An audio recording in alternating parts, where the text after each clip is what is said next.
Hello and welcome to Economy 2.0, brought to you by the Silvio Gesell Foundation and the Henry George School. My name is Josh Sidman. First, a word about our next episode. On Tuesday, October 21st at 1 p.m. Eastern, we'll have a roundtable discussion about the subject of interest. Interest is a phenomenon that has drawn the attention not just of economists, but of philosophers and religions since ancient times. Yet, up to the present, there are still competing theories of why interest exists. To me, that's an amazing fact that after thousands of years, there still isn't a generally accepted explanation for one of the most basic foundational aspects of our economic lives. To explore this subject, we'll bring back two previous Economy 2.0 guests, Willem Bouter, former chief economist at Citigroup, and Felix Futers, professor of economics at the Universidad Austral de Chile, as well as a newcomer to the series, Ahmed Anwar, a lecturer in economics at the University of Edinburgh in Scotland. After that episode, we'll be going on hiatus for the remainder of the year, and we'll start back up in January. If you find this series valuable and want to support it, you can make a contribution at silviogesell.com/donate. We'd also appreciate it if you'd like, share, and subscribe. As always, Economy 2.0 is meant to be a conversation, not just between our featured guest and myself, but also including anyone in the live Zoom audience who wants to participate.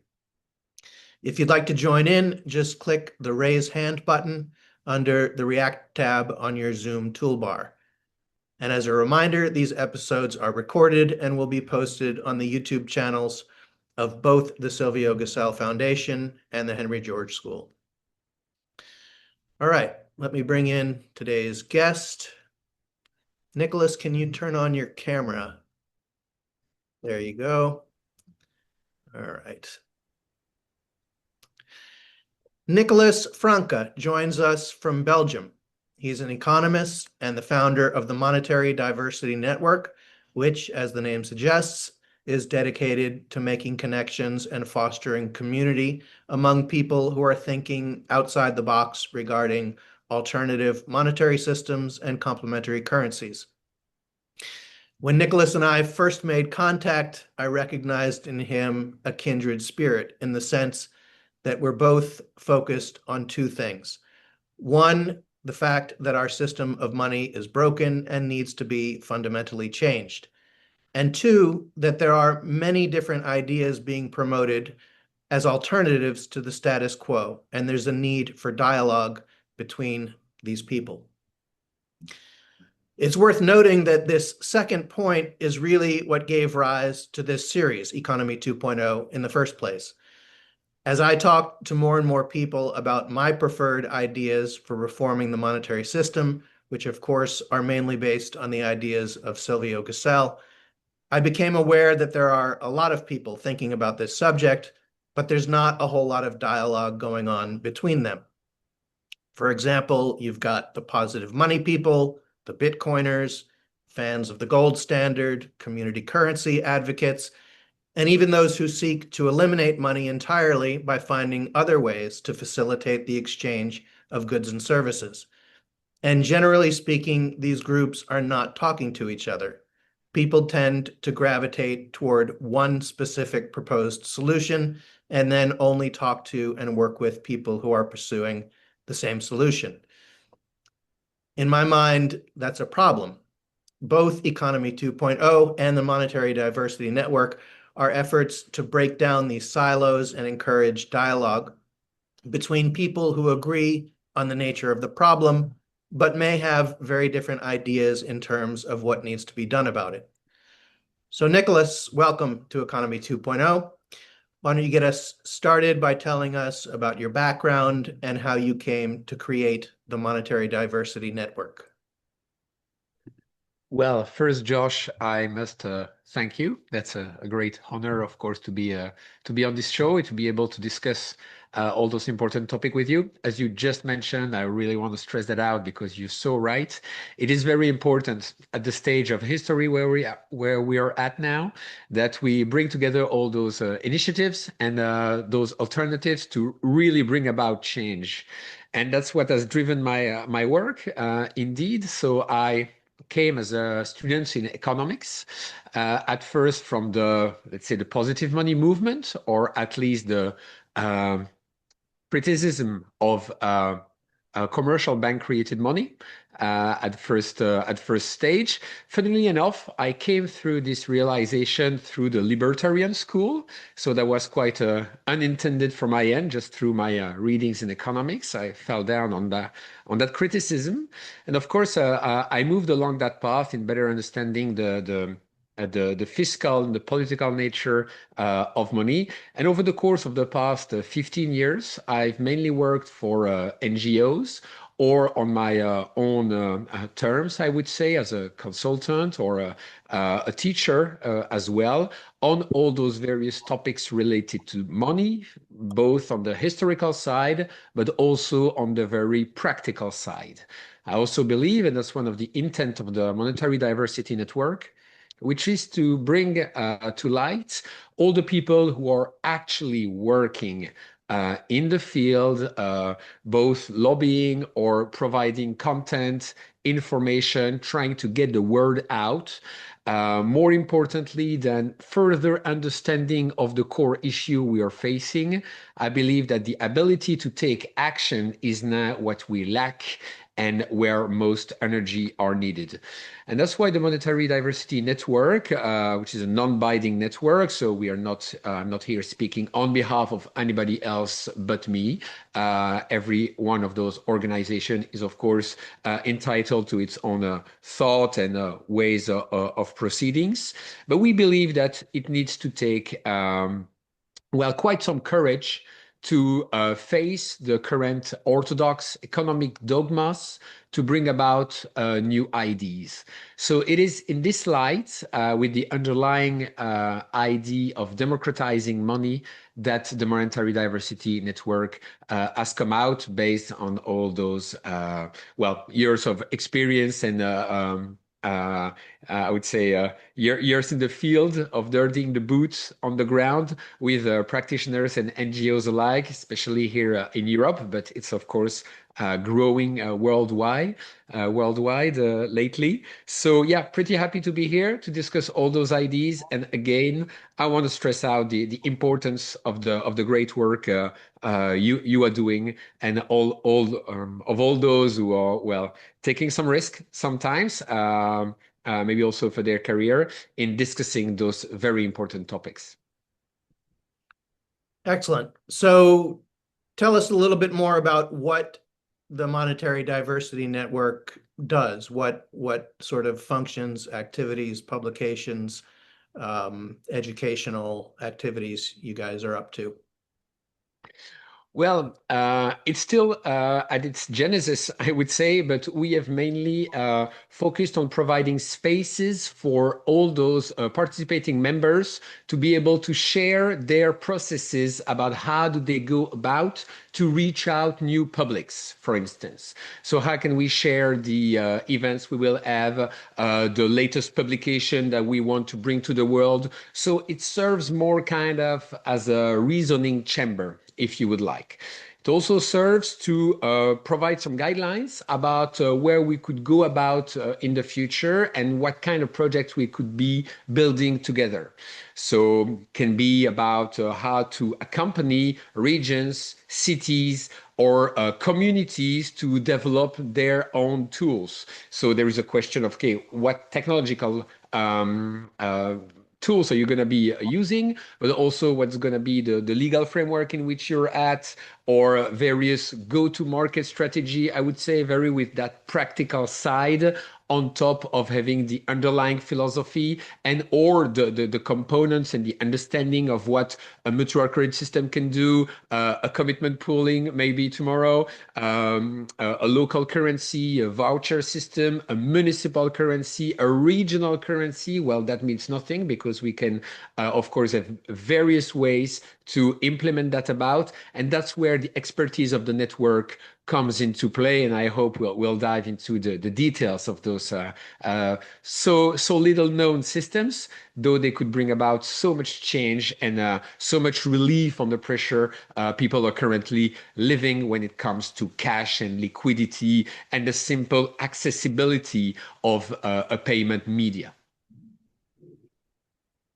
Okay, so you mentioned that you come to this subject from a libertarian point of view. I don't know if this might be somewhat contrary to the inclusive nature of your organization, but I'd like to get a little bit more of a understanding of your personal views on money. Obviously, you wouldn't be doing this if you were not convinced that it's a very important problem. However, there are a very wide range of ideas about what needs to be done about that, and some of those ideas are directly opposite one another.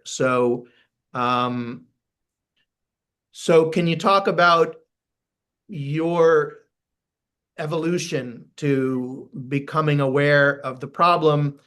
And I would assume that I think you mentioned that you came via the positive money route. Maybe you could tell the audience a little bit about what positive money is for those who are not familiar, and and talk about whether you have a specific vision that you prefer or whether you kind of uh, attempt more to take the position of a neutral referee whose goal is to create an inclusive dialogue.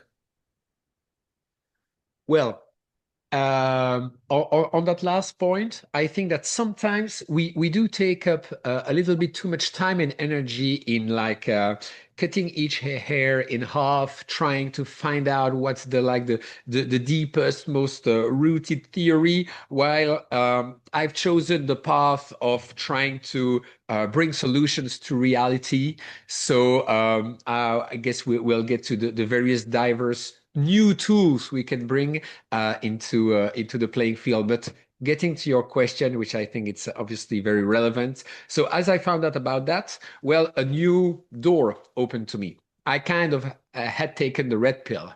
Once you start seeing money as well, the creation of commercial banks through the extension of loans, which, as they are being repaid, destroy money, you can only find out how it works out as a flow or over time, and how that institution has great agency on how the world around will be designed.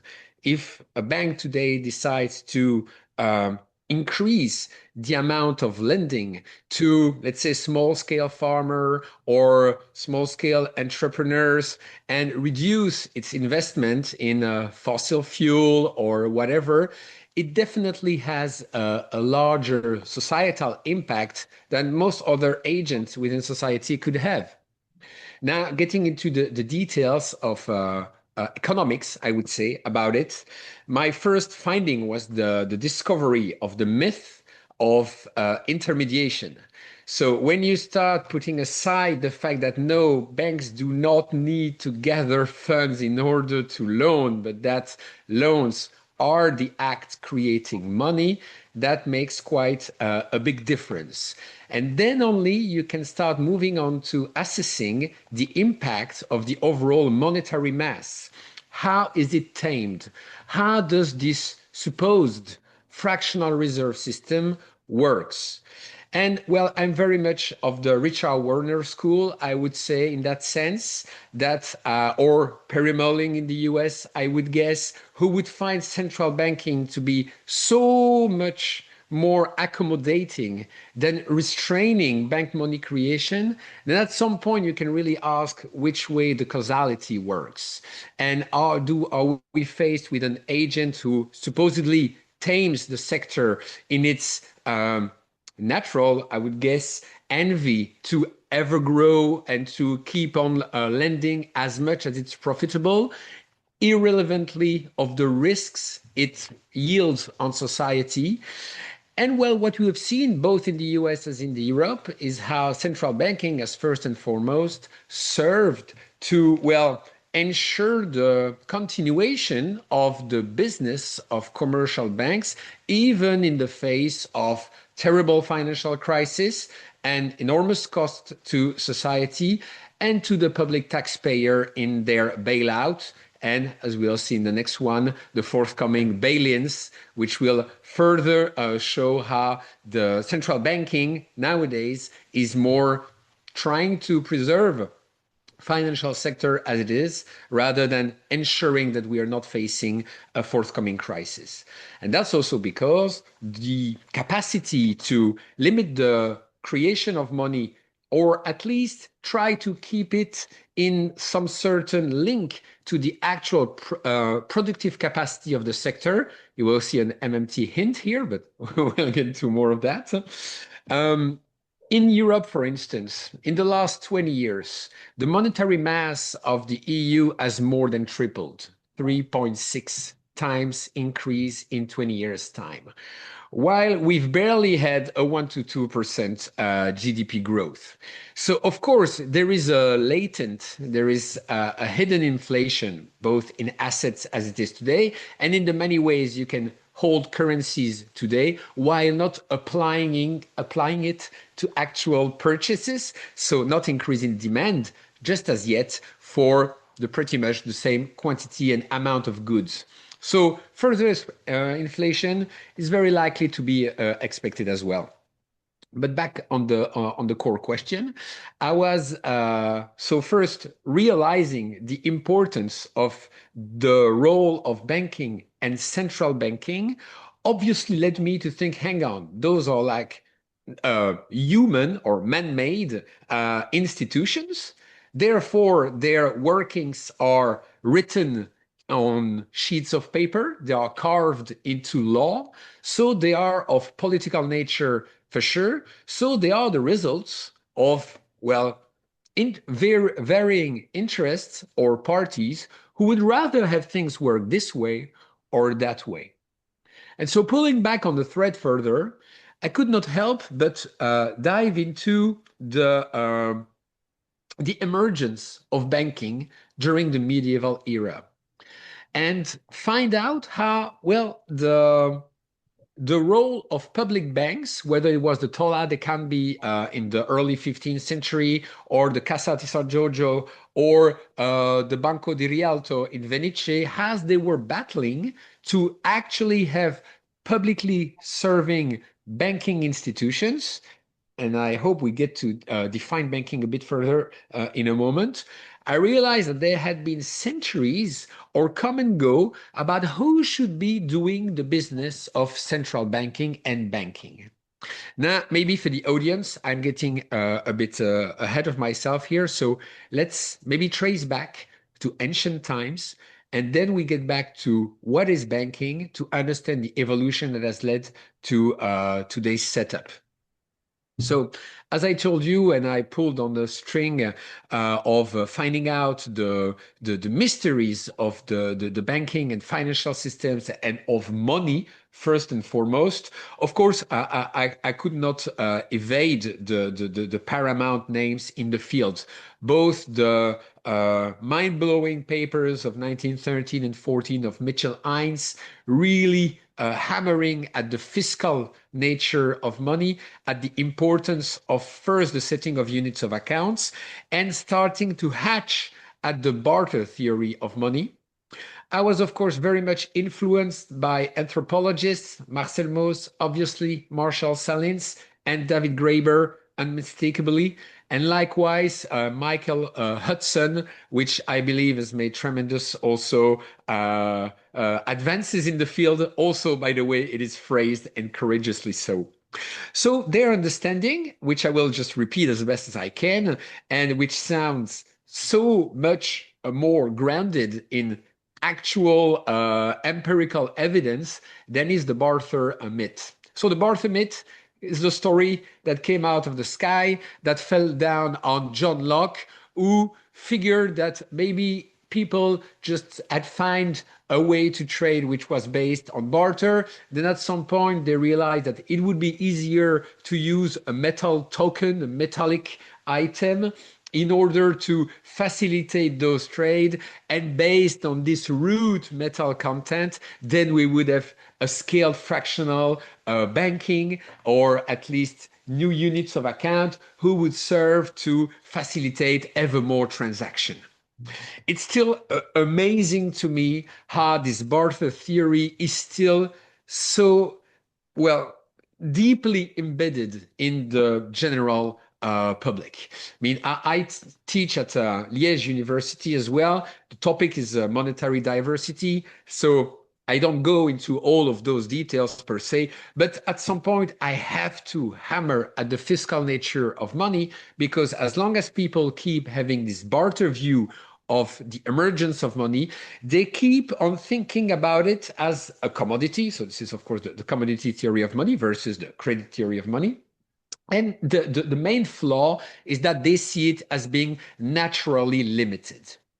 And that's really the first thing that we need to hammer on to the people, which is that money is first and foremost an accounting entry invented, most likely, by the Mesopotamian 5,000 years ago in Uruk and in all this nowadays Iraq region.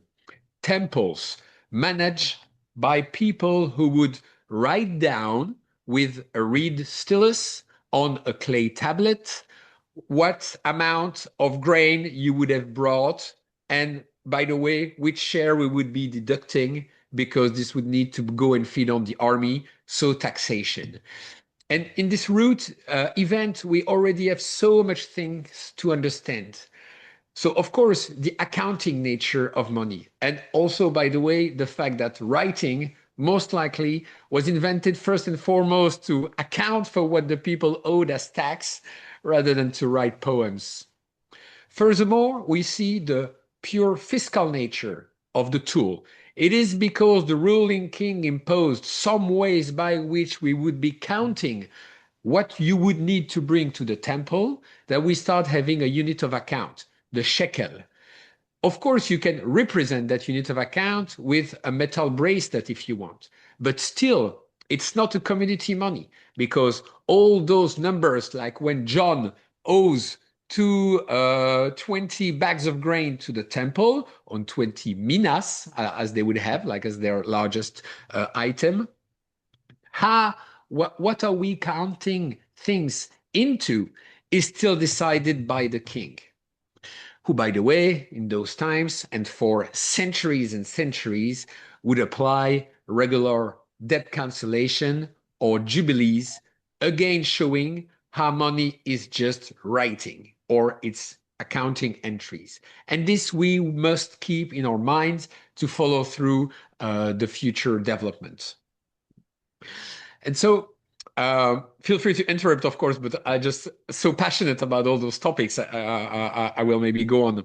So those are the first learning I got from the anthropologist and from actually anybody who has been studying the question. I mean, either economists or orthodox economics textbook would not speak about that, or like just like a barely a few pages. Then they go on right away to central banking, or yeah, how it works today. And of course, you have the entire other side of the field who would at least consider those very important historical developments. The next one being the first minted coins. And there the confusion comes back again. People think, okay, minted coins, so there is a metallic content, so it must have intrinsic value. So when the state says, oh no, I've just run out of money, people believe it. But no, it's not like that.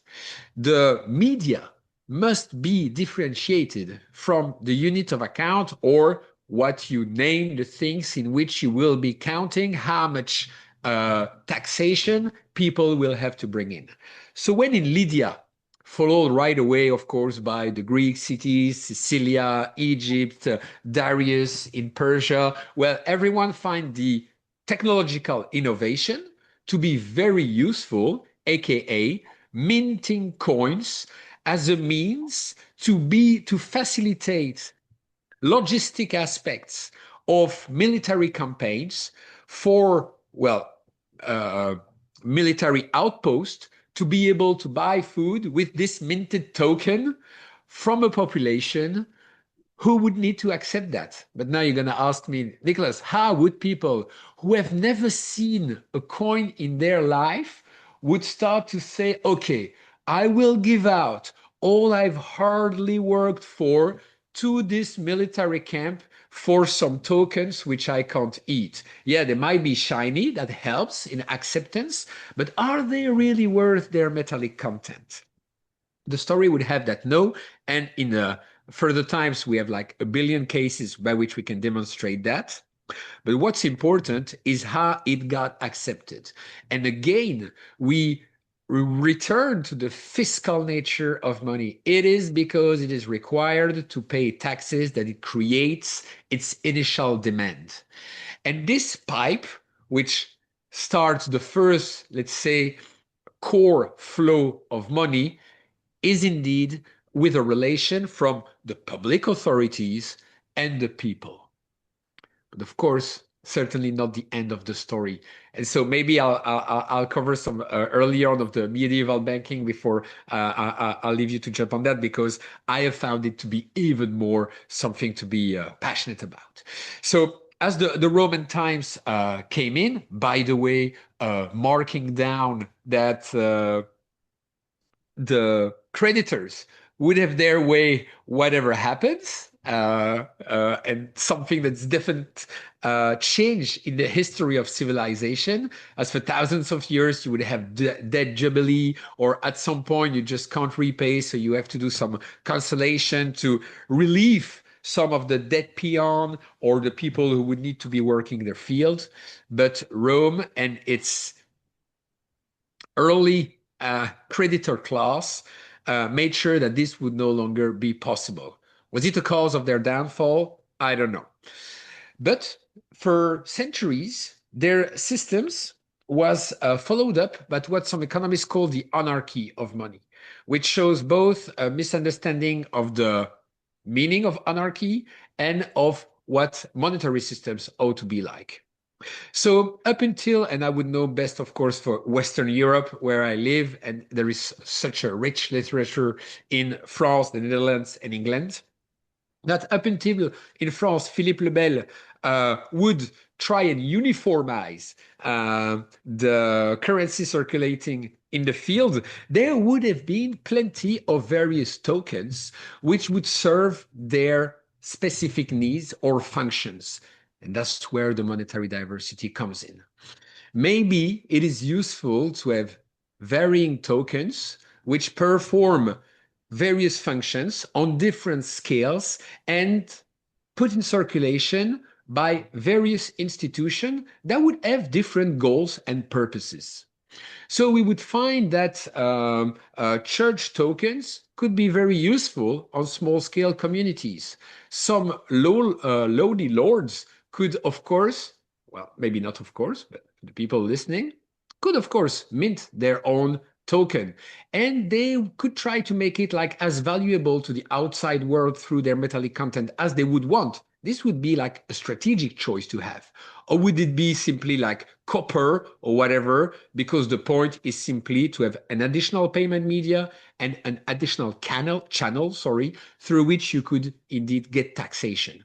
Because when you are a duke, a count, or the king, of course, at the end of the day, what matters is how much resources you can get from your people.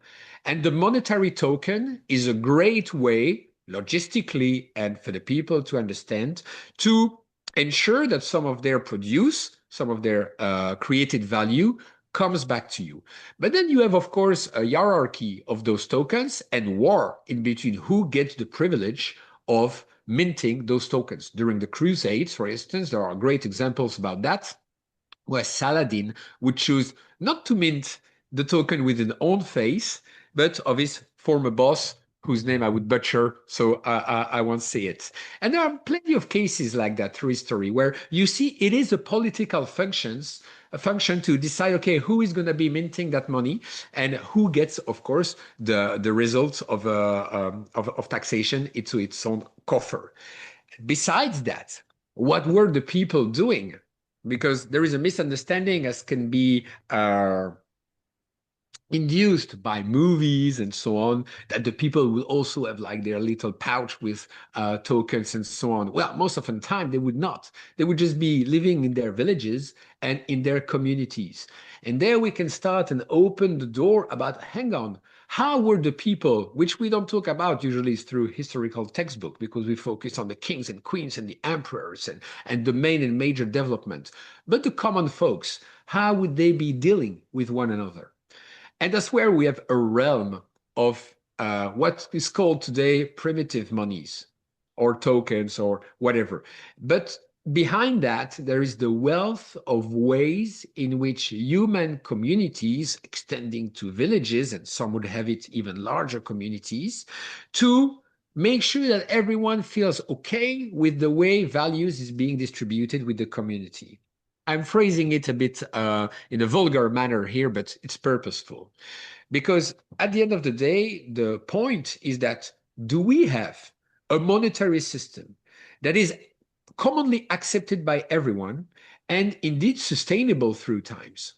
And you can hardly say that those primitive money have not persisted through time and ensured the social functions of those communities. Whether we are talking about the Kula in Melanesia, the Korai shell systems, or the plenty of metal-based tools used in Africa, and well, the many others we can get to, which have shown their, well, functionalities. And we won't be mixing those with the ones who came from state, well, or from authorities for sure, because I'm thinking of the quipu, for instance, the bracelets with strings that they would be using in the Andes, also, of course, to count up if each and every village had well and duly paid its taxes. Again, reverting to the root of who can enforce what are we going to be counting into. Some of the success of medieval time, maybe, was due also to the accounting system of Carolus Magnus, who would have, sorry, I have to translate as I go along. I'm not sure actually I can do it, but 3 ways to count like pound, penny at the end of the day, and you would have shilling in between, I'm guessing. There we go. That's the trick of having to do one's first interview in English. So, as I was saying, indeed, very important aspect, because again, we could see the difference that there was in what token from what duchy, count, tiny kingdom was being minted compared to what are we counting things into. So if you were counting in pounds, you would be judging indeed the token based on its purchasing power it would have in this and that region. And the best proof comes from the fairs of Champagne and Savoy and all those southeastern region of France, where some market interested participants would converge to have several days of trading from Bruges to Siena to Florence to Barcelona and so on. And they would be using an additional unit of account in order to, well, keep tabs of who had bought what from whom. And at the end of those several days, they would just come along and they would say, okay, so if you owe 20 to that guy, but he owes 20 to him, and that John also owes you 20, let's just clear all of you 3 guys' tabs. And so clearing started to come into the picture. And this is a big change in monetary function. Most likely it was used before, but not at the scale that was about to happen. So it's important now for our viewers to understand what is banking. But we do have now all the ingredients. We know that we can count things into a unit of account, which usually would come out from the king. So let's say we're counting things in pounds. Okay, all right. Then we have payment medias, which serve to materialize the transfer in between people. So this can be a token minted by that count or that dude or that lord or whoever, that kingdom. But then a new way came about. And this one, God knows who it was, most likely 10th, 11th century. As soon as there was a merchant, most likely working in maritime trade, we'll get back to that, who would on his little notebook write down that there was Julie who owed $2,000, no, to whom he owed 2,000 pounds. And then there was John who came in and, damn, I also owe him 1,000 pounds. And so what banking is when Julie comes to me and she says, by the way, I owe money to John. I said, okay, what's that to do with me? Well, you owe me money. Yes, indeed, I do. Well, can you just simply transfer my credit to his account? And now you will owe him the 3,000 pounds and you don't owe me nothing anymore. Okay, all right. Since I'm well trusted amongst a certain network of likewise trader, I am starting to use private accounting entries to move in between deposit accounts of different people. This is banking. As Usher Abbott, mid-19th century Harvard professor, would clearly define. I just can't find any better definition than that. Maybe we'll provide the exact wording in the comment section or something like that. So very important. We're starting to use privately produced accounting entries, which serves as means of payments. And so the idea was that it was not just like a few bankers who did that on their own side, and then we wake up with the Bank of England, and then there is the free banking era, and then there is the banking model as we have today. Because that's what I've read in most textbooks, and actually even in some heterodox textbook. And it's just by chance that I've stumbled upon some like late 19th century and mid 20th century researchers, long lost and forgotten, at least I don't see them very well cited. We'll put them again in the description, who had quite deeper story about what happened in between the 12th century and the 16th, 17th century, up until, let's say, the Wisselbank. So the National Bank, well, no, sorry, the Bank of Amsterdam. Because what were those banks doing? So first you have, as I mentioned, private banking. In 1335, maybe the first big financial banking crash, which occurred here in Bruges in Belgium, and the city had to do kind of like the first bailout. Or they had like to put themselves to the people because trade was being threatened, to say, no, no, no, we'll cover up if some of our banks can't indeed clear their debt.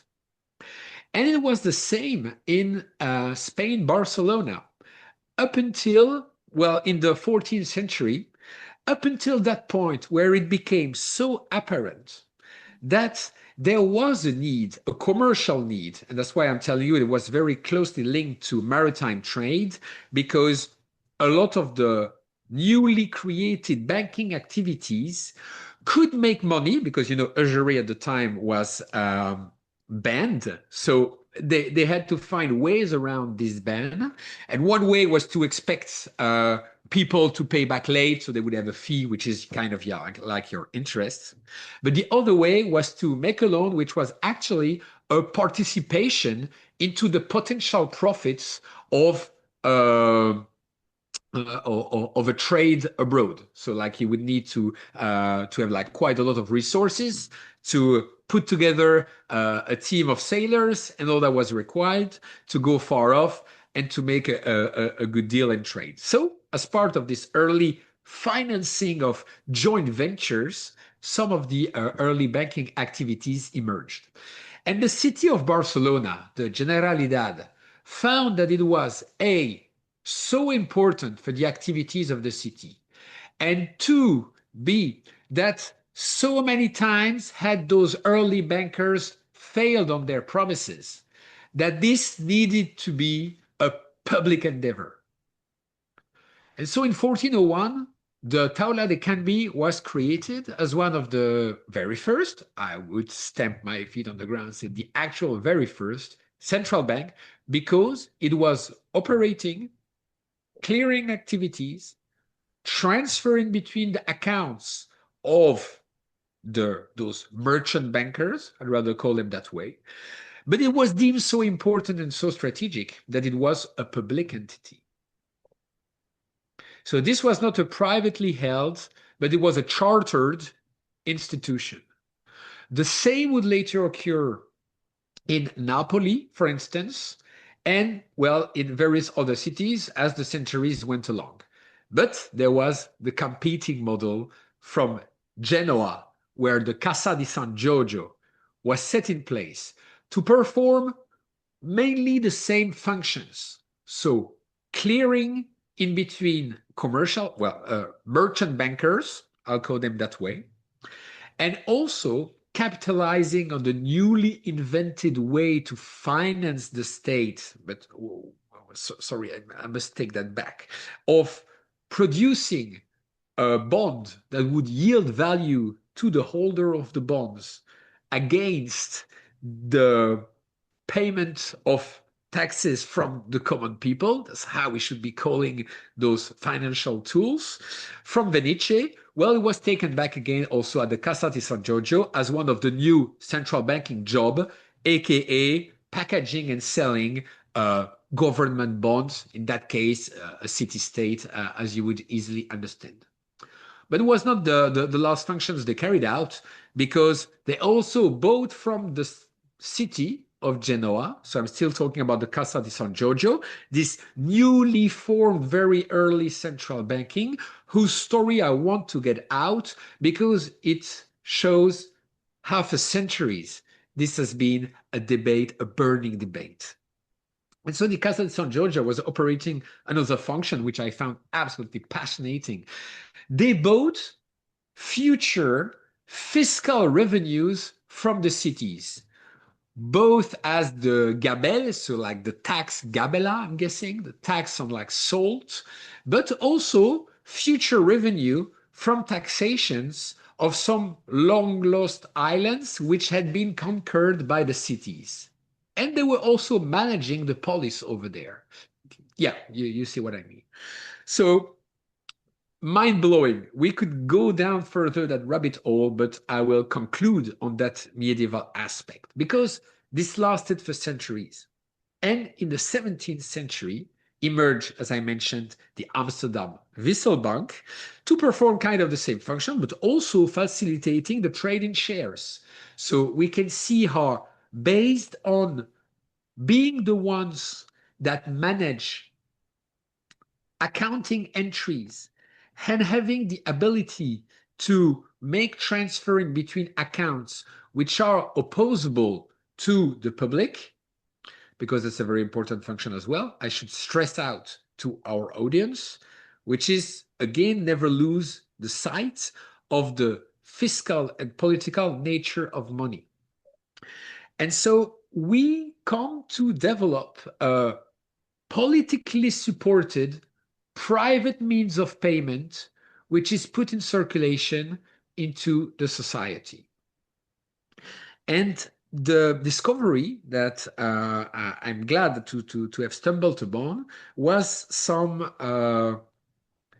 some public speech by a counselor of the Council of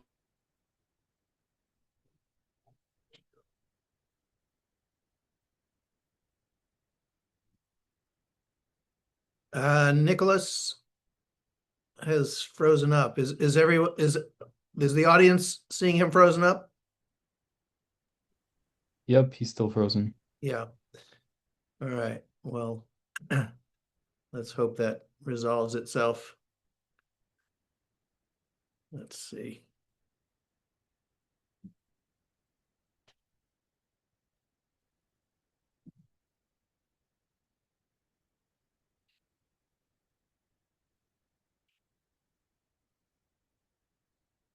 I'm gonna send him an email, see if anything's happening on his end.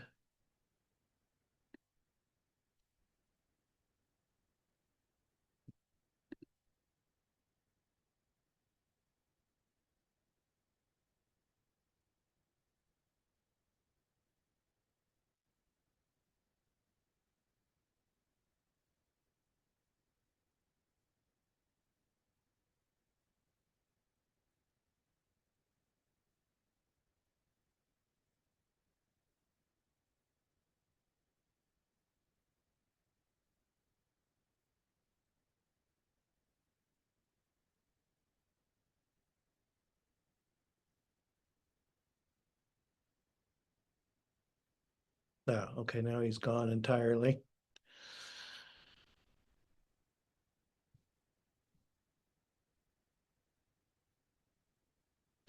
Well, we'll just wait until he hopefully rejoins us.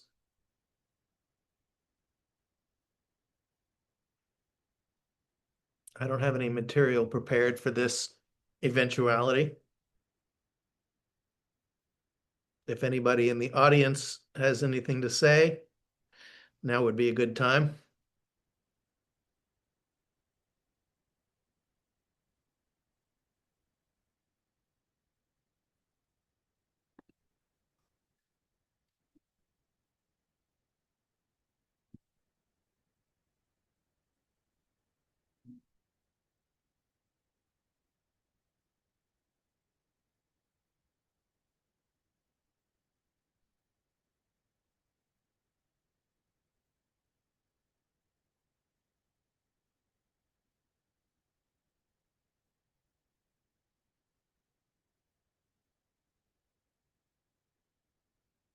David, I'll bring you on screen.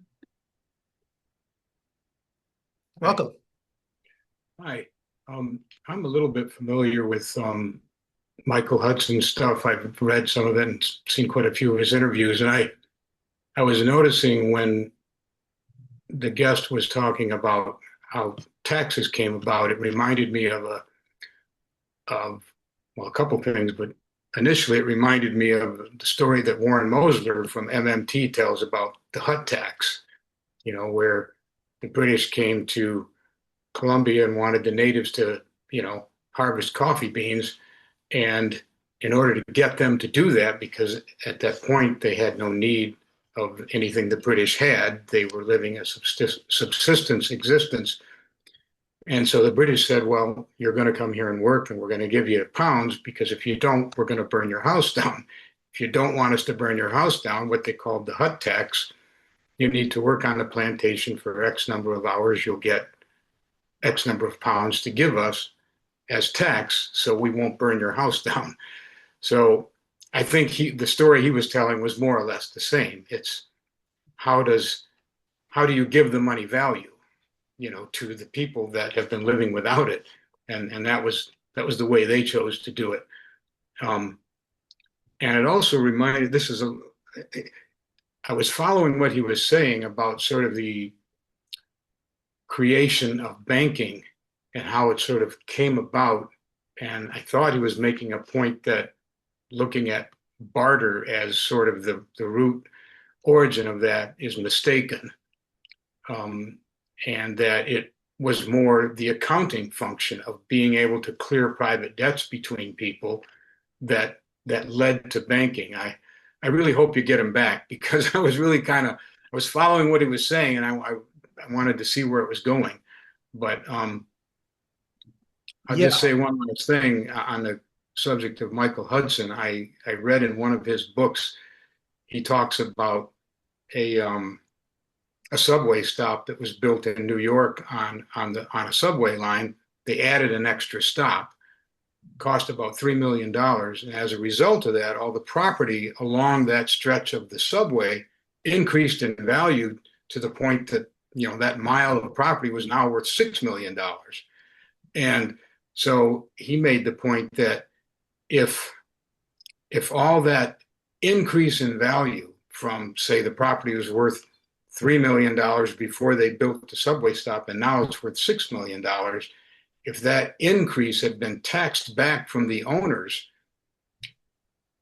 that would have funded the building of the subway stop without the government having to do that. And in a respect, the landowners hadn't really lost anything because their property appreciated in value because of an improvement that was made that they didn't pay for. That was by the government.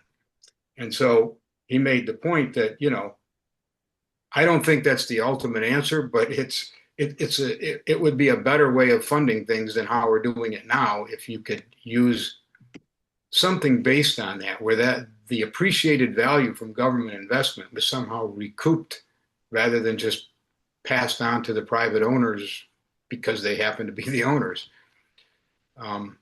So anyway, I hope you get your best guest back because I really want to follow where he's going with banking. Yeah, Thanks. he seems to have logged back on, but I don't, Oh. its screen is blank. Let's see. I see some activity there. Yeah, I mean, I think that the point you're highlighting is what was on my mind as well, listening to Nicholas's presentation, which is that there are a variety of different stories of money. And Nicholas is telling a story that is focused on, as he says, the fiscal role of money, the ability of the state to collect revenue. That's a different story than is told in many economics textbooks, in which it, has there's Nicholas is back. I'm going to sign up. All right, thanks. So Nicholas, can you hear me? Yep, absolutely. Yep. Okay. Glad you made it back. Yeah, while you were off, we were sort of talking about the different narratives of money, and you're very much focused on the fiscal narrative, which is interesting. You haven't, for example, talked about what most people who start with the subject of money talk about, which is division of labor, medium of exchange.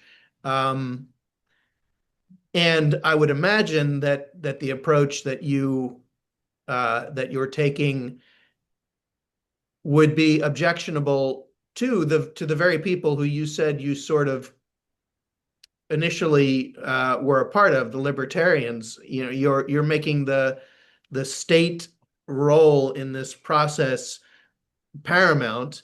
And there are, as you know, people who think that the state shouldn't have anything to do with money.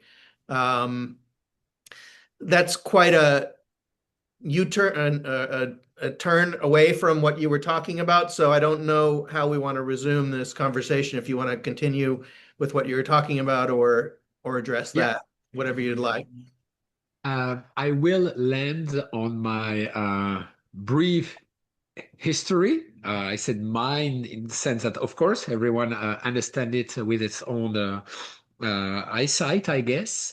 So I might have misled you early in the talk, because it just so happens that it is through the libertarian school that I stumbled upon the banking issue, let's say. Because where we would agree is that neither of us want a nanny state, so allowing private gains but socialized losses as it is now. And that's where maybe we met. And those approach I could really feel to. And I've got nothing, of course, against optimizing individual liberty and agency within society.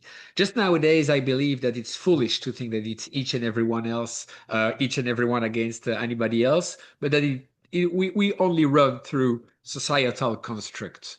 And so we have to deal with, okay, how are you fairly contributing to society? Because you are benefiting from it just right now as we speak. So I certainly moved away from the harsher strand of libertarianism when it leans on individualism. But funnily enough, I would have like plenty of the same. I would agree on a lot of things still that they would say regarding the way governments are working nowadays, because I would simply take the stand that we are nowhere close to having proper democracies where things are actually worked out for the greater good of everyone. So turning back to my history, since I've dived so deep into it, I will close on that aspect, and we'll plug them back together. So I believe I was at a stage where Tommaso Contarini in Venice was discussing that topic. And it's important to point out to people that what I'm discussing here is, if I recall well, early 17th century. So there has been banks for centuries, not like 10 years, 20 years, not like a few generations, but for centuries, there has been banking in the city. People know what it is, people know how it works, and so on. And still, he makes a huge statement in the Venice Council, pointing out to all the issues that have come out of leaving that peculiar job to private entities. Failures, of course, lack of transparency as well, and because they had been dealing in in city bonds for centuries as well, because we are introducing city bonds in Venice in like 13th, 14th century. So we're like 200-300 years later. So again, it's a tool that's by now very well known and commonly used about the cost it induces to society. Well, to the community, to the city at that stage. And indeed, he will have his way, because there will be the Banco di Rialto, who will be created as a public entity performing very specific public functions, just holding accounts and clearing debts in between merchants. So no loans at that stage. But again, it's important to understand that job, that banking job. And if some people want to have we'll put Ulrich Beinzeil, I'm butchering his name most likely, in the reading notes, because he's a Bank of International Settlement, high profile, a very senior central banker. And he's made the latest research on the early days of public and the central banking function as well. I think he misses on certain points, the ones I've actually mentioned in this talk, but he gives the kind of like the same oversight and also these very precise details about what are all the functions that can be performed. And so you're going to be, Nicolas, why are you focusing so much on the functions of money? Well, because you mentioned indeed that we usually stick to the traditional three, or sometimes we add a fourth. I would believe that there are many more. As soon as you actually like serve a need, this is again a function. And so the simple fact of clearing debts in between merchants, that's a monetary function. I'm sorry. When you want to induce or facilitate the investment into some certain specific aspect of society, aka it can be a city or a kingdom, it's a function of money. And I would have us prove that we can use a different payment media to represent that. And even without it, we could still consider that those are various and ever more functions being carried out by money. And today's complementary and alternative currency have the ability to facilitate the implementation of new tools which performs many monetary functions without having to leave it to just a tiny bunch of actors who have proven time and again that they were pursuing their own private profit-making interests. And so closing on that story, as you know, public banking then was kicked out. Dutch finance emerged, fully private, or at least definitely with the intention of serving the merchant class. Then it moved on to England, where the Bank of England starting to put in place what would be called the bond circuit, a way indeed to create new transferable and liquid assets at the benefit of those who would be owning them against, in that case, the king, today the population as a whole. And it worked up until the mid-19th century and the Great Bank Charter Act, the Peel Act, 1844, where it was discussed how should we let private banking increase or not. Bank runs, failures, time and again. And there the currency school supposedly won, saying, okay, we will put a cap on how much notes you can leave to circulate against the amount of reserve that you would have later to be held at the central bank. And then creating this sort of like kind of reserve fractional banking does work. But of course, you can't just like put things into against one another and say that it works. It's got to work when it's needed. And further crashes that there would be down the road, and the actual incapacity of the banking sectors to being limited in its money creation derived from the fact that the banking school, who was said to have lost at the time, well, they still had the ability to create bank deposit through book entries. And nobody was a fool at the time, by the way. There are like lots of papers explaining that, yeah, we've been fooled. Lots, maybe not, but there are some. And what that means is that, yes, okay, maybe the bank, the same as you would go to an ATM nowadays and you get some notes, and this would be saying like, okay, the bank has a limitation on the amount of notes it can produce. Of course, at the time, there were notes with their own name on it. That's very important. So their own liability against the people who would be holding these assets against the bank. And there was a limitation to that. But there was no limitation to the amount of book entries that could be done. So you come to me, I'm an 1850 London banker. Josh, you need 10,000 pounds, no problem, but I won't give you the notes. I'm limited in the amount of notes I can circulate based on the supposed treasure I'm holding here at back, which I'm not, but whatever. And then I will write that down on paper. When you need to make a transfer to one of the merchants, I very well know, in order to build up your fleet to support your job at the East Indian Company, well, don't worry, I will be there to make the transfer. And of those kind of money, so book entries, there was no limit. And it kept on going like that. And today I would walk into the steps of Keynes, who follows directly from my reading, at least, which of course it's a number one by definition, would explain that yes, indeed, there is a short-term, or maybe Irving Fisher paper on 100% reserve and so on, were even more clear about how, yes, there is some limitation to how much money commercial banks can create, but the truth is that they walk in steps, so they can keep on growing as long as the neighbor bank is not growing too fast rather than the other ones.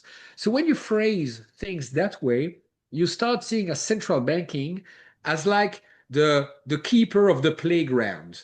Like, okay, you guys can play, but we will make sure that it's fair and that each and everyone can make some profit, but not too much at the expense of the others. And when you start seeing things that way, you realize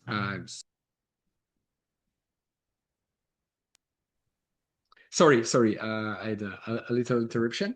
Okay. So as I was saying, yeah, you understand why after the 1929 crisis that there was a big call to have actual limitation to bank money creation. That's where 100% reserves come into place. All right, so now let me wrap things up before we can get into maybe some more question. Why all that story? It's because even before we start talking about stem script, because we are in that historical period post World War One, there is that big 1929 financial crisis, and what happens is that some people are producing, or some local entities, their own payment medias to serve some circulating function within society. Of course, this is Gesell time, so it does inspire Irving Fisher to setting up StemScript. We have the legendary Wargle. What most people don't know is that there actually was tens of thousands of municipal currencies following World War One. So it's very important because sometimes it sounds as like this ludicrous idea. Yeah, a couple of cities tried something a bit special in that weird Austrian village. Well, that's not the truth at all. There were actually many ways in which public entities, but if you think of the hierarchies I told you in medieval times, well, those were the states, sometimes the region. In France, sometimes associations of departments, which, so like in between the region and the lowest municipal level, who would bundle together and put into circulation their own notes. Why would it work? Same as Wurgel. Why would it work? I'm sorry, but because there is the promise that it could be redeemable and it could be used to pay taxes. Most of the time, it's written black on white on it, by the way. This is exactly the purpose. So one way of getting your currency in circulation is to have the fiscal power to back it out. It's not the only one. I agree with the person that talked a little earlier on, but it's a baseline one. And this would be my first criteria to subdivide the realm of currencies that we can see in the world, which is first their institutional nature, very much in line with the French school of monetary analysis, from Terret to Servet, and even the complementary currency circle. They take a great interest in looking at who and under what law some people can put money into circulation. First and foremost, can it be private entities who do it at their own expense, with their own risk, in peer-to-peer, privately held functions like free banking? I would actually have nothing against that. This is part of the diversity, and maybe the first and most important one, since nowadays money is mainly book entries done through banks. A variety of banking institution would certainly induce more varied ways of doing that business, which is now monopolized through like a banking, private banking monopoly, which could be shared in between anybody who wants to do it. Doing banking is actually pretty easy if you get to the root of it. But some public banking, some regional banking, some cooperative banking, of course, and has been very useful in Europe, at least in the past, and it would certainly be more than useful today. Some environmental banking, which back in the day would just have been called like agricultural banks, like in order to support the development or the redevelopment of farmers and build to one of the most pressing issue in Europe, at least, which is food resilience, which is plainly ridiculous. And given the states of geopolitics, it's certainly a reason to worry about.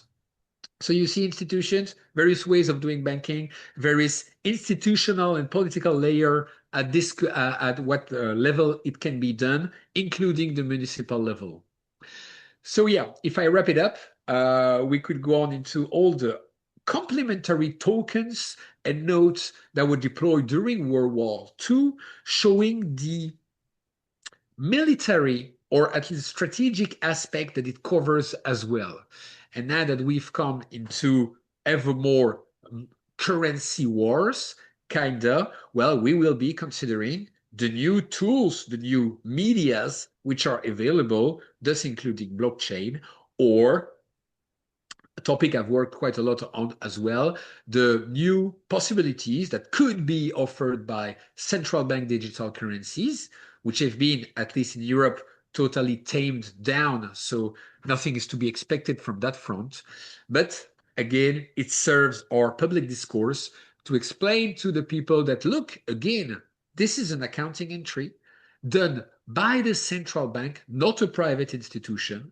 So when you are holding or would be holding a central bank digital currency, same as you are when you are holding a note, you are not, you or somebody else, because any units of account which is held on the books of a commercial bank has inevitably at some point been put into circulation through a loan that pays interests.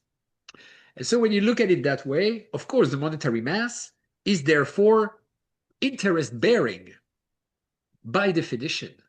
So when we look at the 18,000, maybe now it's a bit more, trillion which are in circulation in Europe, it's pretty much the same monetary mass, by the way, as in the US. It kind of makes sense too. We are all renting out this entire monetary mass through the banking sector. If those were cooperative banks, well, if I have a share in that cooperative, then I'm earning also from doing that job.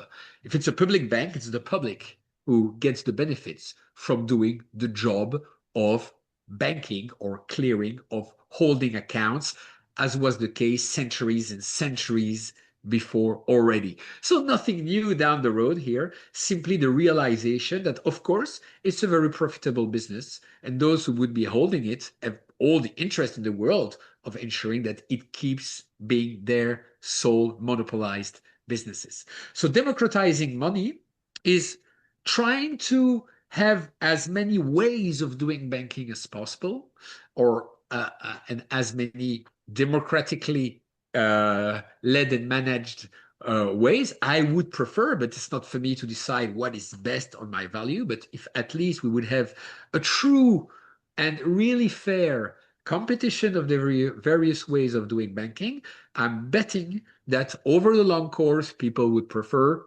public or well-distributed banking, as it was back in the days before universal banking was back through the breaking of the Glass-Steagall Act. I think it's Bill Clinton at your place that has done that. Breaking the work that did occur during the interwar period, where at least those taking the bigger risk could be set aside from the job of holding book entry accounts. So yeah, one of the conclusion I take from that in terms of, okay, but where does monetary diversity goes? Well, when you look at the various functions, well, you can have one tool for each, one for all the various layers, and that would include, for instance, fiscal currencies, which is something that the various regions, especially in Europe and or state, could put into place. You have the mutual credit system. So a big bunch of companies who come together, everyone is starting with an account at zero, but when I buy from you, Josh, your account is credited and mine is debited. And as we trade to other people, the same occurs. But at the end of the day, if you've bought as much as you've sold on this internal market in between companies, well, then you're good to go. But in the meantime, we've used this complementary liquidity facility, another function that can be performed by money, aka accounting entries. You've got actually, I think, some like 200 barter clubs in the US. So it's a very well developed. In Europe, we've got just a few, but they have like specific, if I'm thinking of the Sardex in Sardinia, for instance, local development, maybe not functions. I'm not in the head of the CEO over there, but it does perform at least some resilience-inducing function because it promotes the local consumption. So it would definitely have some environmental impact through what we could call the propensity to consume locally. How much extra are you ready to pay to get your produce, your supplies from a neighbor rather than from far away in the world, which is especially important for us in Europe because, as you know, we barely have any tariffs, or they are uniform. So they are not being used as like a political tool up until very recently, even though we can argue on that anyway, nothing went the way of inducing European reindustrialization and redevelopment. Again, a function you can carry out through investment banks who could be using their own tokens as well. But I'm getting somewhat carried away in showing off all the various complementary currency that there can be. I will end with this one, of course, local voucher systems. By the way, the most used one, citizen or community-led. Well, actually, the most used one would be Let's Group, but I'm guessing that your viewer audience would know about that. It's being discussed already several times on your channel, I believe. Also, commitment pooling with Will Riddick. So I'll leave that one aside. And you've recently hosted my good friend also Christian Gallery talking about the Kim Gower. So definitely the lighthouse in the storm of the complementary currency field, because it's been pretty hard. It boomed after the great financial crisis. Then again, during COVID, it was used, for instance, to carry out, which was my job at the time, by the way, some like small scale helicopter money. You know, of course, Milton Friedman's helicopter money principle. Well, a city can do it based on its own book entries. Again, the fiscal nature of money. So yeah, a city here in Belgium, for instance, like shared 4 millions of the local currency voucher to induce consumption into the small businesses that were suffering due to the closure of small businesses during COVID. Again, just using the tool as it's relevant. Same would have for demurrage. I'm not like neither for or against demurrage. I think it's an additional property of a monetary system, can be a complementary alternative system, which can be strategically used when needed or when required, which is what the l'abeille, the bee currency in France, is doing. So they also have like a digital demurrage on a local currency voucher, which was actually one of the only in Europe. And so those tools have spread out quite wide. And they certainly offer some educational purposes, because as you know more than anybody else, most likely, it's so hard to explain money to people. Well, look, in between us who are interested on that topic, we already have different interpretations, views, underlying theories, and so on. So getting a clear message to the people is so hard. And my take is to, well, do my humble part, of course, but to break the myth. So the myth of barter, the myth of intermediation, the myth that central banking is actually controlling commercial banks, because, and also, of course, the fiscal nature of money, linking back to MMT, so shouting out loud that when you hear on the television that there is a need to pay back the debt, well, this is just grounded in orthodox dogmas. And this is really a big issue because most people buy it nowadays.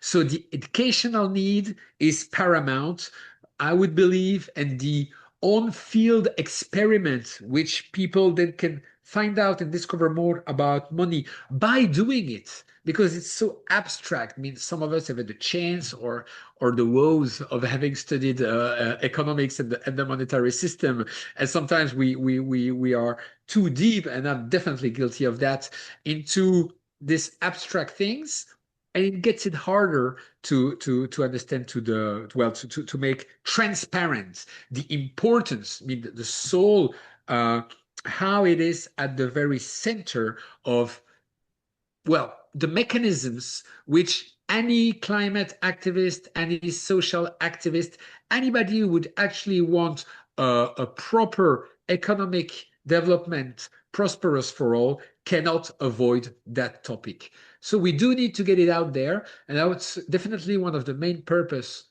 of the Monetary Diversity Network, which is to show, look, The money issue, it's not just like one NGO's out there, another one up here. It's actually dozens of organizations, hundreds, if not thousands of people, even more monetary systems, alternative monetary system, being used and servicing communities as we speak right now. So this is not ludicrous. This is at the heart of where, well, I would say political struggles gotta be.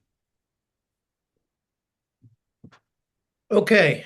That's a lot. That's kind of perhaps overwhelming, and that brings me back to what is for me perhaps the most important question, which is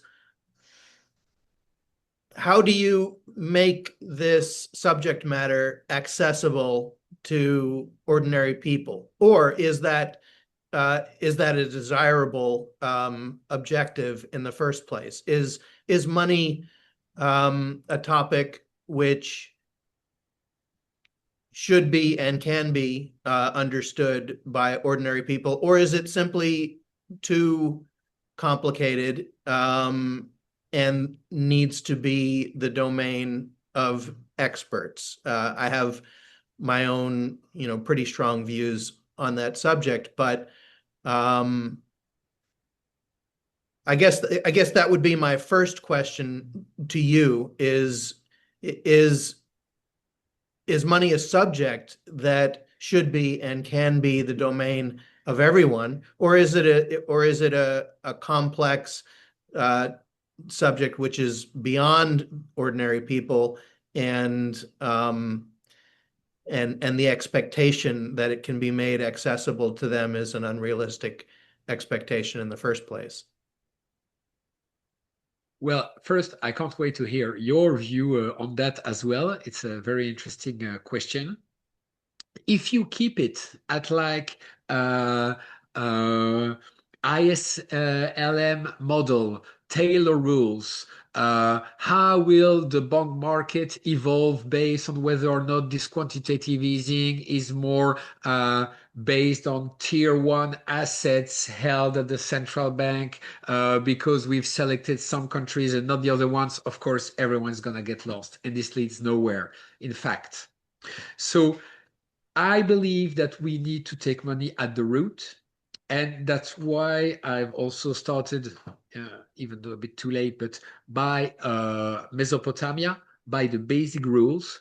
Because if you play games with people showing how, and I will mention two, how money can work and serve its function, but by not considering the fact that it is gold. In most games, money is limited. Money is gold. I'm thinking like video games, board games, whatever, which is again a wrongly induced idea. So if people were starting to, for instance, play Monopoly, but there is someone who just like writes down the amount and people agree that they can just like hold account at each other's place, they would already start with a new vision of money. So what I do is that for years, and I will shout out to Paul Brinkemper, I've used in my class the game Moneymaker, and hopefully that will help him like sell a lot of copies, which shows really how fractional reserve banking is a thing, but not really a thing. So you do hold some reserve,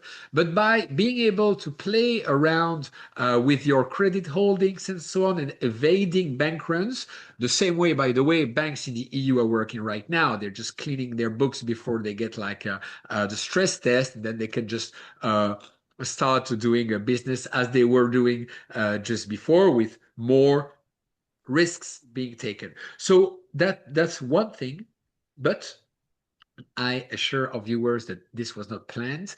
They can check out my newsletter, which I will link, because I'm soon to release a game which shows how even the antiquity coins, the coins from the 6th and 7th century BC, did not drive their value from their metallic content, but from the relation there was in between how many units, well, coins are in circulation versus how many things are being produced on the land where the workers are being forced to pay taxes in that coin.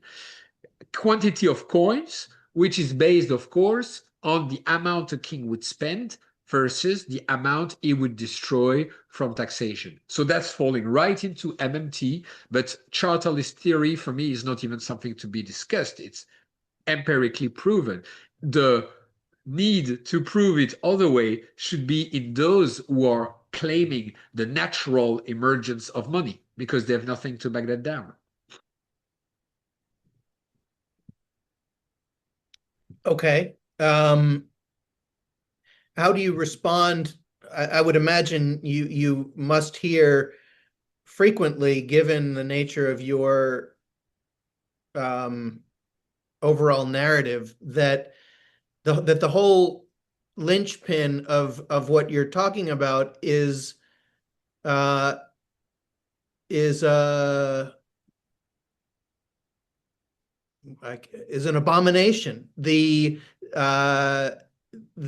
coercive power of government is, for you, it seems, the defining characteristic of money, and that,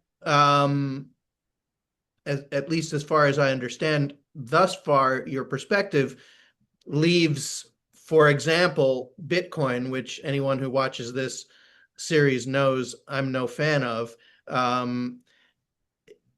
out in the, outside of the entire picture. And also, as far as I can tell, projects like the Chiemgauer. The Chiemgauer has no public finance function. So I'm struggling to. I agree that the historical narrative that you're describing is correct, that the barter theory is not supported by historical evidence, and is a convenient fiction, that it's a good thing that people like David Graeber and others have dismantled. But we need, if the goal is to make money an accessible subject to ordinary people, I think there needs to be a narrative that takes the place of the fictitious barter story. And I'm not sure that the narrative that you're describing, which is a fiscal based narrative, is one that is going to draw people in. What is your experience with that? Well, I'm not great at marketing, if that's what you're meaning. No, indeed, indeed. Maybe it's not the right approach in order to gather up a lot of people around. But I'm guessing that's what the Monetary Diversity Network can do. Because I've seen also in the activist movement like an evolution on what is the hot topic of the day. There was like, 100% reserves, super popular right after the great financial crisis, at least here in Europe. So limiting bank money creation, definitely. Then we've had, what are the follow-ups tendency that we've had? Of course, there has been the complementary currency. There has been solidarity finance, like reorienting the flows of money. Now there is like green financing. And so time and again, you see that there are like new, trendy, I haven't made the greatest case, but help me out if you can, the latest trendy topics. And so I would say that if we can get people to understand that it's not this one that is the best or that one that is the best, but actually at the stage we're at now, any would help. Definitely any would help. But I also believe that the right radicality as an activist is just as much as is required to actually have the chance to foresee a prosperous future for all. So we can't also stick to tiny, miny measures. If we get like the commercial private bank to just reduce a little bit every year the investment into fossil fuel, how is that going to change the face of the earth? So we do need to have like the right amount. And because money is politics, it's political institution carved in the laws first and foremost. By the way, linking to what you mentioned about my fiscal approach, I still note how banks is privately held nowadays. So it's Max Weber would call that the memorable alliance, because you have like a political class which find its own benefits in leaving the business of producing money to private entities. And it would seem that at the end of the day, everyone has found its well, something in it for himself, and that's what neoliberalism is all about, I believe. And that's anyway how I would understand that. So yeah, about how to make a dent on the existing situation, my take at the time indeed is to point out that money is not the problem, it's the solution. And that goes through the fiscal policy because it states that we do whatever we want as a sovereign nation because money is first and foremost accounting entries.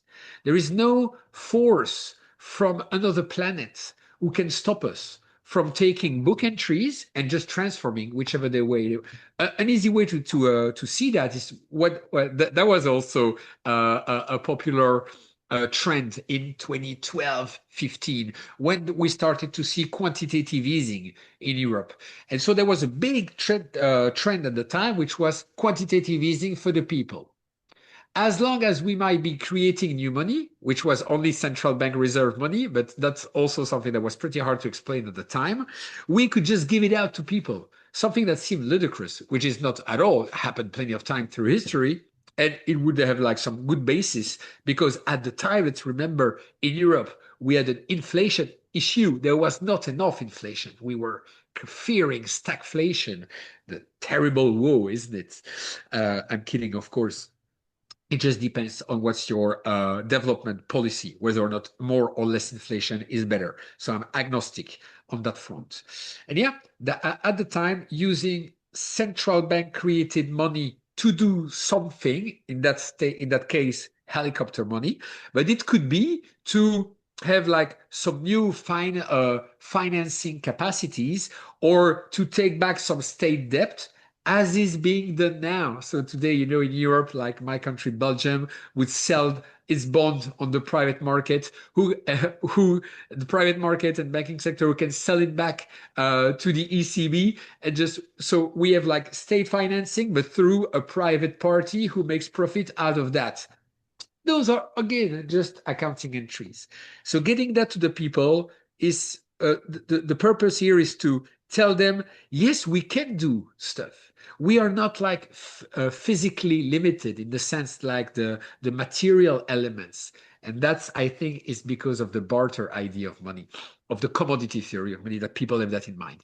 If you show them, you explain them the credit theory of money in whichever way we can, and therefore that's linked, of course, to its fiscal capacity, then we open the world of agency. We say, okay, now we can do whatever we want. But is whatever we want a good idea? Of course not. So then you need to have like the proper strategy in how you're going to go about. But if at least there was some democratization of the money system as a whole, and honestly, at that stage, I would take it either at the local level, at the national level, and of course, through the banking sector, because it's also a topic that's very interesting to discuss. Who can do banking? I don't know how easy it is in the US to get a banking license, but in Europe, it's pretty hard. So there is also like a threshold avoiding some sort of freer banking capacities on the continent. And given the liquidity shortage that we've had, this, especially during COVID, this is plainly ridiculous because it's so easy to put in place, as the various barter models have shown, that we could have served, well, the thousands, if not hundreds of thousands or millions of small business in Europe during the COVID crisis by simply having liquidity facilities. just again, one way to show, and that's, by the way, one way to reach out to the business class as well. Because sometimes democratizing money sounds like a hippie leftist endeavor. And to show absolutely not. So anybody who has a dent of sense, who actually wants to have a monetary system that serves some function which we can discuss, and can be business development, reindustrialization, daily needed in Europe, or like green investments, all of those goes through an understanding of the monetary system. I'm wanting to take 5 steps backwards and focus on the most basic of questions, because I think so many conversations are based on concepts which have never been properly defined. And as a result, a lot of what appears to be substantive disagreement really just boils down to semantics, that people are using different definitions, and they don't even realize it. So, so I'd like to invite you to join me back at the beginning. What is money?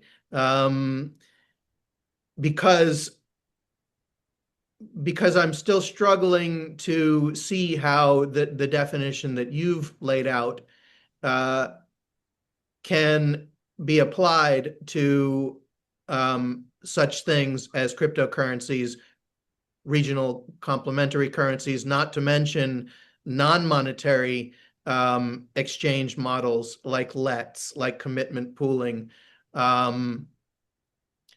So do you believe that the fiscal nature of money is the most is the essence, or is that a level above which there is a more general, universally applicable definition that we should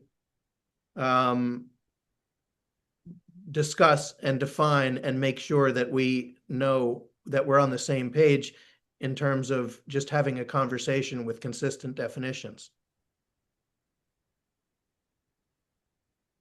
Yeah. So I think the fiscal nature of some of the monies in circulation is the most important thing to get through. But I like my daily job, I would say, at the time, is that I work for a European project where we like support some 10 complementary currency on the continent. They have no fiscal nature, but I still believe those are monies. They serve functions. So if I were to take this immense risk of boiling it down to one definition of money, where so many thousands of better thinkers have struggled, I would go for any mean that permits compensation. So as long as you have a tool, which can be, it's better if it's opposable, but sometimes it is not, and still you do use it, which allow, like, you give me a sandwich. Now, there is a relation between us. Like, I owe you something.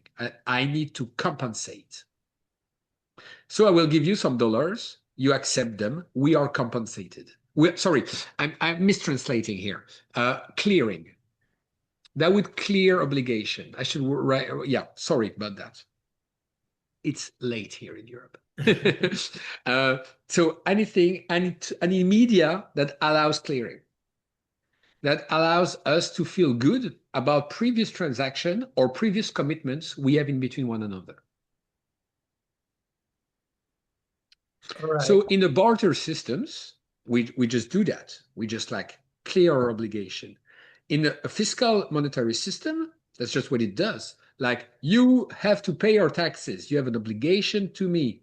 Now, once you've done that, in the legal tender, in the acceptable means, you've cleared. So we have a mean, and it can be the digital version that is created by private bank. It can be the notes put in circulation by the central bank. Or actually, it could be like you had a credit over like your state because it owed you money because it made a mistake. And now you owe them money because you have to pay taxes. And this is being cleared. I don't know if they would do that. Most likely you would have to do two transfers. But you see my point. It serves that. And if you take that definition to primitive currencies, it works as well. I should coin it maybe. Because when you were like trading cattles, it's not that you were counting cattles per se, or chickens, or in bride wealth settings, for instance, or dowry. I never know how to pronounce that word. I'm sorry. That it's the same. At the end of the day, you're finding a sweet spot at which everybody feels fine. And we've cleared our various obligations we might have felt was due from one person to another. In local currency system, yeah, of course, it's not local tender, but as long as both parties are happy, like I just bought like some jams yesterday, I paid it with my local currency, the person accepts it, I don't owe him anything, we are both happy, we have cleared our obligation from the relationship that had emerged. Okay, I find that I'm challenged by that definition because it would seem to mean that the definition could vary, could be as there could be as many different definitions as human beings who owe and are owed consideration, because you're defining it based on whether or not a person accepts a certain instrument as a form of payment. And I might be perfectly happy to accept a jar of strawberry jam as payment for a debt that you owe to me, but that I would say that that's not enough to designate jars of strawberry jam as fulfilling No. the definition of money. So since I dropped that definition on the spot, allow me to add like something about the general aspect within your community of it. Yes, I think Indeed. that's important. Otherwise, yeah, it needs to have like some either it's because it's legal tender, so it's like forced on the people. But if you take like other means of clearing their obligation, like using cowrie shell, for instance, same applies. At the end of the day, you are like clearing because you have transferred, or even the yapstone is a clearing tool. Because okay, so I shared okay, you have we make that marriage, or I get that hut. We clear things by the transfer of another item. But why does it work? Because of course everyone in the community accepts it and recognizes it to some extent. But it is indeed a functional and empirical function. I would be from that side, which money is what money does, indeed. But that's why I go through the functions, because it can do many things. And the question would really be, if it does only one thing, is it enough to be called money? I would say yes, except for preserving value, because otherwise, then indeed it's ever ending. But to jump back on your jam jar example, Hyman Minsky would have it that way. Say anybody can create money. The issue is getting it accepted. Yeah, I agree that general acceptance is a part of what needs to be a proper definition of money. We've got a hand raised, so let me, David, if you want to come on screen, you'll need to turn your camera on. There you go. All right. I was thinking earlier about what you said about taxes, and I've read quite a bit about MMT, so I understand, their origin of how money was created to pay taxes, and that creates relative value for the other products in the economy. So if you work 3 hours at the plantation to get so many pounds so that that's enough to pay the tax so they don't burn your hut down, then somebody else might say, well, I spent an hour picking a bushel of apples, so I'll give you this bushel of apples if you'll give me your pounds, because I don't want to go work at the coffee plantation, but if you give me those pounds, then I can pay them so my house doesn't get burned down. So, I mean, their whole idea was is that taxes end up setting the relative value of other things. So like an hour of a surgeon's time is that the same as an hour of a carpenter's time? And the relative value of taxes seems to eliminate that issue. Am I right or wrong on that? I don't think they would see tax as like evening out pricing in between different activities. However, where I'm full on an MMT guy is recognizing how so what can $1 buy? Well, my take is that, well, not my take, the take I abide to is that this relative value, say, okay, of the unit of account relating to what you can buy for it and how much a worker would cost on how much you would get as wage. I agree that there is some part of course, free market making elements. But why, like, how would you also increase the value of the yuan, of the euro, or reduce it? Well, it's this two-way balance between how many units of account there are in circulation, how many dollars nowadays are in the books of the private banking and financial institution, because that's where the money is on their liability side, compared to how much is being produced over that land.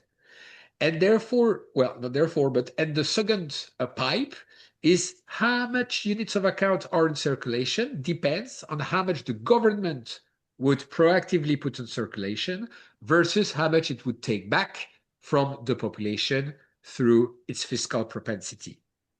And you can see it in pretty much all the monetary crises you've seen through history. There is a great paper from the Cato Institute on that. And again, I look at what they provide and not their underlying ideology, even though it's good to know where they are speaking from. And it's clear that, anyway, most of the monetary crises were not due to what we often refer to as the printing press, but beforehand, because the productive capacity of the land was destroyed.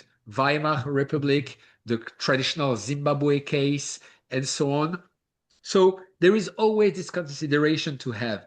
It's not, as Milton Friedman would have it, like always and everywhere a monetary phenomenon. Yes, that's true, but it's not the full line. The other part of the line should be related to how much goods there are on the circulating in the area. And that's exactly Keynes' quote, if I'm not mistaken, but you will know better. It's like inflation is too much money chasing too few goods. And the second bit of the sentence is very important. It's that balance about how price fixing will occur. It's balance the total amount of units of account and the total amount of produce. How much units of accounts there are, the baseline legal tender. And that's where we need to decipher the various types of money. If I'm speaking notes, legal tender and created by the states, that would be the first line. But as we can see today, in Europe at least, 3.6 times more euros in circulation since the 2000. Is this because we've printed plenty of notes? No, it's because banking sector has increased its balance sheet more than 3 times over. So that's where we'll get our inflation from. And so trying to answer a question, that's how therefore price fixing would occur based on, yeah, the total amount of units that they are, but now they're created by private entities, even though they are made legal tender by the states and by laws. And it's very simple. In the EU, we have like all which, by the way, very interesting, all the laws related to the euros are actually the banking legislation. Okay, I understand that. And one other quick thing, where does interest play into this, or where do you see the role of interest or the maybe elimination of it?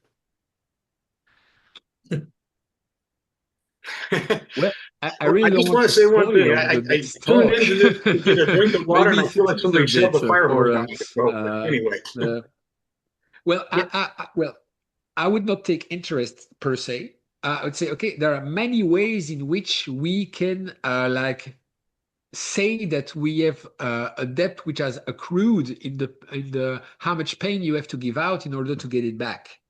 So interest per se, I mean, if I were to lend to one of my friends, well, I would not do it at interest, of course, but I would not be shocked if someone would do it. When in face with the traditional theory of the, oh yeah, but you are compensating for some part of the risk. Now, interest nowadays from the banking sector is not a risk compensation. The spread is huge and it's been maintained over ages. So there is no question of like the banking sector is not like barely passing by or like barely, sorry, surviving. It is making quite huge profits. So the spread is working. So interest nowadays from the banking sectors, so based on the money that they create through their own accounting entries, so I'm talking about that interest rate line, that specifically, well, this one is definitely fixed, or well, it is based on the profit maximizing properties and intent and goal of any decent commercial bank. If you're a CEO of a commercial bank, your goal is to make profit, and that's kind of okay. It's the deal. It's written black on white. It's for the politician, the citizen to change the rules if they don't like them. But for the CEO of a bank, it's very simple. So they would use their monopoly power because banks in Europe as in the US, it's not an easy field in which you can enter. There are less and less and less of them, leading to oligopolistic systems. So maximizing even more their monopolistic position as a group in producing the tool, the social tool, which we absolutely need. We do need to have some monetary medias or some like clearing tools, clearing means, I would say, for a society to function. And they are holding hostages like deposit taking and loan capacities because they are the only ones who can do it.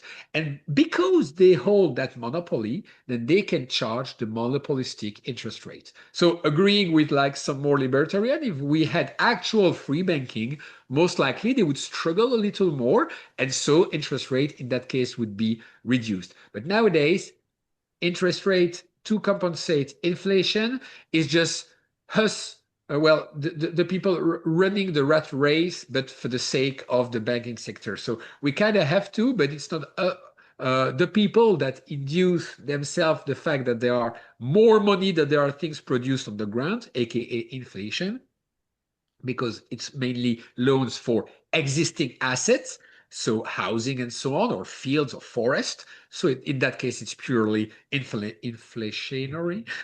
Well, it leads to more inflation. You got my point, I guess. So in that case, you would see interest as a compensation for the inflation. And I don't like that argument because, yeah, okay, it's kind of true, but we are still being the fools here. I think I see what you mean. I mean, what we would be eliminating, if I understood you right, would be the excessive cost over and above the bank's actual expenses of doing what they're doing. Exactly. That makes sense to me. Thank you. David, I'd just like to comment. I don't know if you were with us at the top of the episode, but if not, I mentioned that our next episode is going to be precisely about the subject of interest. My point of view is that there is no definitive answer to the question. That's why I laughed when you asked the question, not because it's a bad question. It's a great question. It's a hugely important question.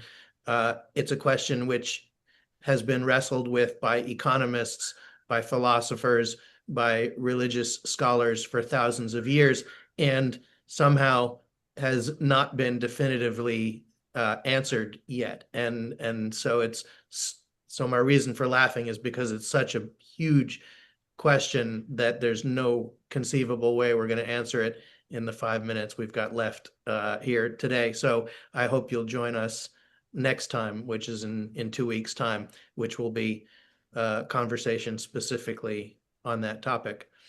Thanks. Yeah. So with just a few minutes left here, hang on one second. There we go. Nicolas, do you want to